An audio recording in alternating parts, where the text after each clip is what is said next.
خانہ کعبہ کے اندر جتنے بت تھے سب منہ کے بل گر کر ٹوٹ گئے اس کا. وہ ٹوٹے کیسے؟ لازم والا کعبہ تو ہلا ہی ہوگا, بغیر گرے نہیں ہوں گے. تو روایتوں میں آیا, کتابوں میں آیا کہ جب سرکار صلی اللہ علیہ وسلم کی ولادت ہو رہی تھی, سرکار صلی اللہ علیہ وسلم اس دنیا میں تشریف لا رہے تھے اپنے امتیوں کو نوازنے کے لیے, جسم کے ساتھ جسم ظاہری کے ساتھ اس دنیا تشریف لا رہے تھے. تو اس وقت جب سرکار سے ولادت ہو گئی تو کعبہ جھومنے لگا, کعبہ وجد میں آ گیا. کعبے جھوم کر جب کعبہ جھوما تو کعبے کے اندر موجود بت گر پڑے اور گر کر ٹوٹ پڑے. تو اے مسلمانوں, یاد رکھو, اگر تم پیارے آقا علیہ السلام کے عشق میں تم بھی جھومو گے, اگر تم بھی سرکار کی محبت میں جھومو گے, اگر تم بھی سرکار کی عبادت میں جھومو گے, تو جیسے کعبے کے اندر موجود گندگی تھی, کعبے کے اندر موجود گندگی کو پانی ڈال رکھی تھی, کعبہ سرکار کی آنے پر جھوما تو اس کے اندر کا گندگی نکل گئی. ارے تم بھی سرکار کے عشق میں جھومو, تم بھی سرکار کے عشق میں مچل جاؤ, تم بھی سرکار کے عشق میں آپ میں سے باہر ہو جاؤ. اور پھر دیکھو تمہارے اندر کی گندگی میرے مصطفیٰ دور کیسے نہیں کرتے. ارے کیسے ہو جائے کہ خانہ کعبہ میرے نبی کے جھوم اٹھے, کعبہ معصومہ نبی کی محبت میں جھوم اٹھے, اس کے اندر موجود بت, اس کے اندر موجود کفار کے معبود, اس کے اندر موجود کے بنائے ہوئے بت وہ گر جائے, ٹوٹ جائے, گندگی ختم ہو جائے. اے مومن, یہ کیسے ہو سکتا ہے؟ تو اپنے نبی کے جھومے, ایمان والا ہو کر جھومے تو تیرے اندر کی گندگی سے ختم نہ ہو. یہ کیسے ہو سکتا ہے؟ شیطان تیرا پنجہ کیوں نہیں چھوڑ سکتا؟ تو اپنے نبی کے عشق میں مچل تو صحیح. ایک یہی تو دولت ہے ایک مسلمان کے پاس کہ جب بھی مسلمانوں کا کوئی آنچ آئی, اسی ایک ہتھیار میں مسلمانوں کو بچا, وہ ہے عشق رسول. جب تک مسلمانوں کے پاس عشق رسول ہے, خدا کی قسم وہ لا باللہ تاللہ کوئی مسلمان کو نیست و نابود نہیں کر سکتا. آج ہم جو سہمے ہوئے ہیں, کیا دیکھو ہم پر آج کفار حاوی ہوئے پڑے, غائب آ گئے. ہم نے خود مطالعہ کیا نہیں کہ ہم کا کون حاوی اور کون سے مغلوب ہے. ہم لوگ خود اپنے آپ کو ذہنی شکار سائیکوں کے پیش میں ملتے جا رہے ہیں. کیا ہم پر تو غیر مسلط ہو گئی, مسلمانوں کا کوئی طاقت نہیں, مسلمانوں کا کچھ بھی نہیں ہے, ایسا کچھ بھی نہیں. آپ تاریخ اٹھا کر دیکھیے, تاریخ اسلام کی 1400 سال تاریخ اسلام ہو چکی, اس میں 1300 سالوں تک مسلمانوں نے اس دنیا پر حکومت کی. 1300 سالوں تک, جسے ایک صدی ہوئی ہے کہ جو غیر ہم پر قابض ہوئے نہیں ہیں, ہو رہے.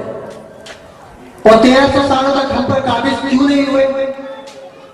تب تک سرکار صلی اللہ علیہ وسلم کے خوب اس کی دھوم بچائی جاتی تھی.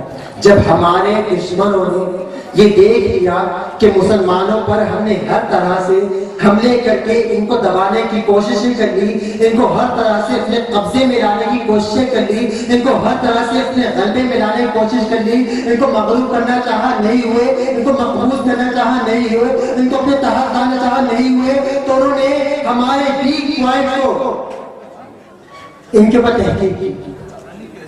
جب انہوں نے دیکھا کہ کیا چیز ہے کہ جو آپ نے مسلمانوں کے اوپر ہمیں غالب نہیں آنے دی, تو ایک چیز, صرف ایک چیز, کہ جب تک محمد صلی اللہ علیہ وسلم کی محبت ان کے دل میں ہے, دنیا کی کوئی طاقت ان پر قابض نہیں ہو سکتی.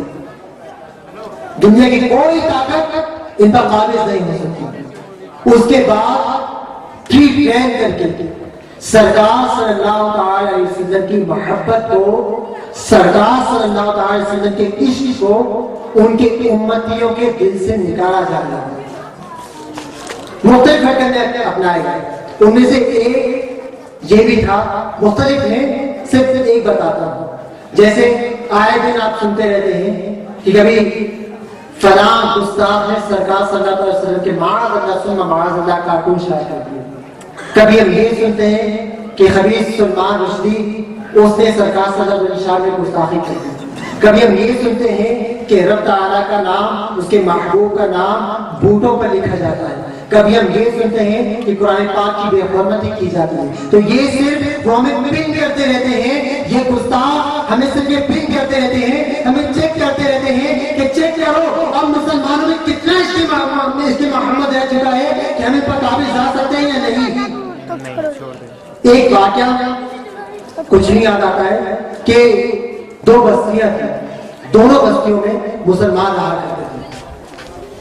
تو اسلام کے دشمنوں نے ایک پلان بنایا کہ دو پاگل بناؤ, پاگل تھے نہیں, پاگل بناؤ, ان دونوں کو ان بستیوں میں بھیجو اور ان کو یہ مشن دیا گیا کہ تم جانا اور جا کر ان کی بستیوں میں ان کے قرآن پاک کی بے حرمتی کرنا.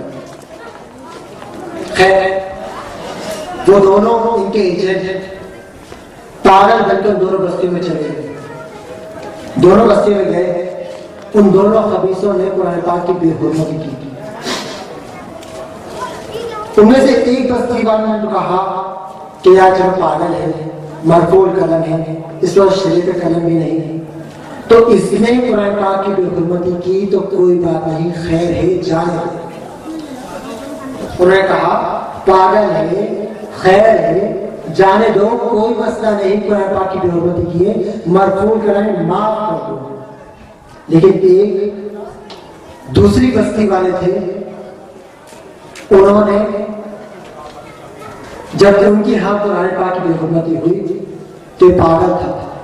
انہوں نے کہا اگرچہ یہ پاگل ہے, اگرچہ یہ مرفوع قلم ہے, اگرچہ اس پر شریعت کے احکام نافذ نہیں, لیکن اس نے ہمارے رب کے کلام کی بے حرمتی کی ہے, یہ جیسا بھی ہے ہم اس کو سزا دیں گے اور اس کا سر اس کے تن سے جدا کر کے رہیں گے, یہ جیسا بھی ہے ہم اس کو اس کی سزا دے کے رہیں گے. انہوں نے سر قلم کر دیا.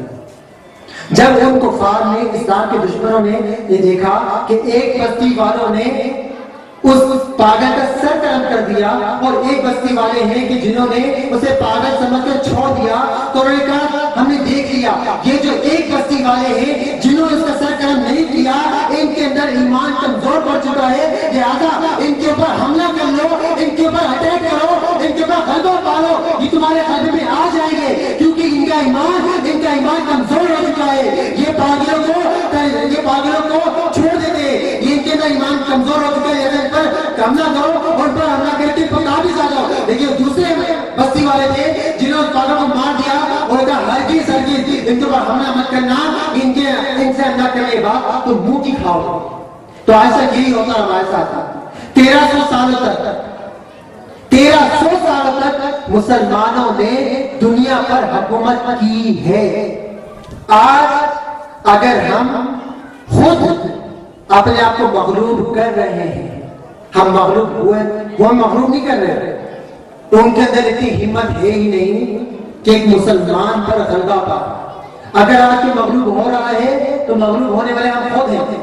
اگر آج ہم اپنے اندر عشق مصطفیٰ کو پھر سے, اس عشق مصطفیٰ کی آگ کو پھر سے بھڑکا لے, اس عشق مصطفیٰ کے ایک چھوٹے سے شعلے کو پھر سے آگ بنا لے, تو کون سی طاقت ہے جو ہمیں اس دنیا پر پھر سے غالب آنے سے روک دیتے. ہم سب کچھ کر سکتے ہیں, ہم نے کیا ہے, ہم نے کر کے دکھایا ہے, لیکن کس کے بلبوتے پر؟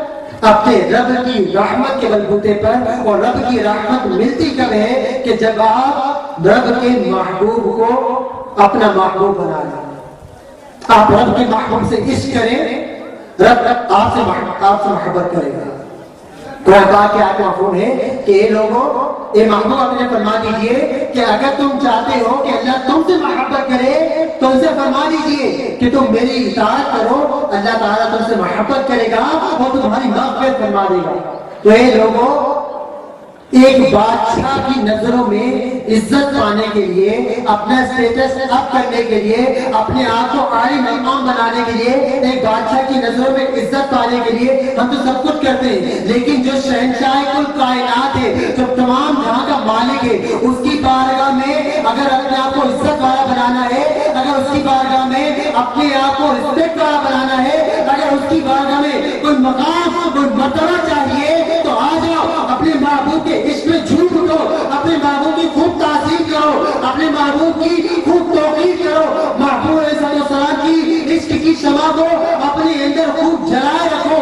جو جو شعلے ہیں ان کو بجھنے مت دو، ان کو اور بڑھاؤ، اتنا بڑھاؤ کہ اپنے اندر سے بھڑکنے والی آگ سے پورے عالم کو روشن کر دو. پھر دیکھو کہ دنیا کے اندر تمہارا اور صرف تمہارا چرچا ہوگا.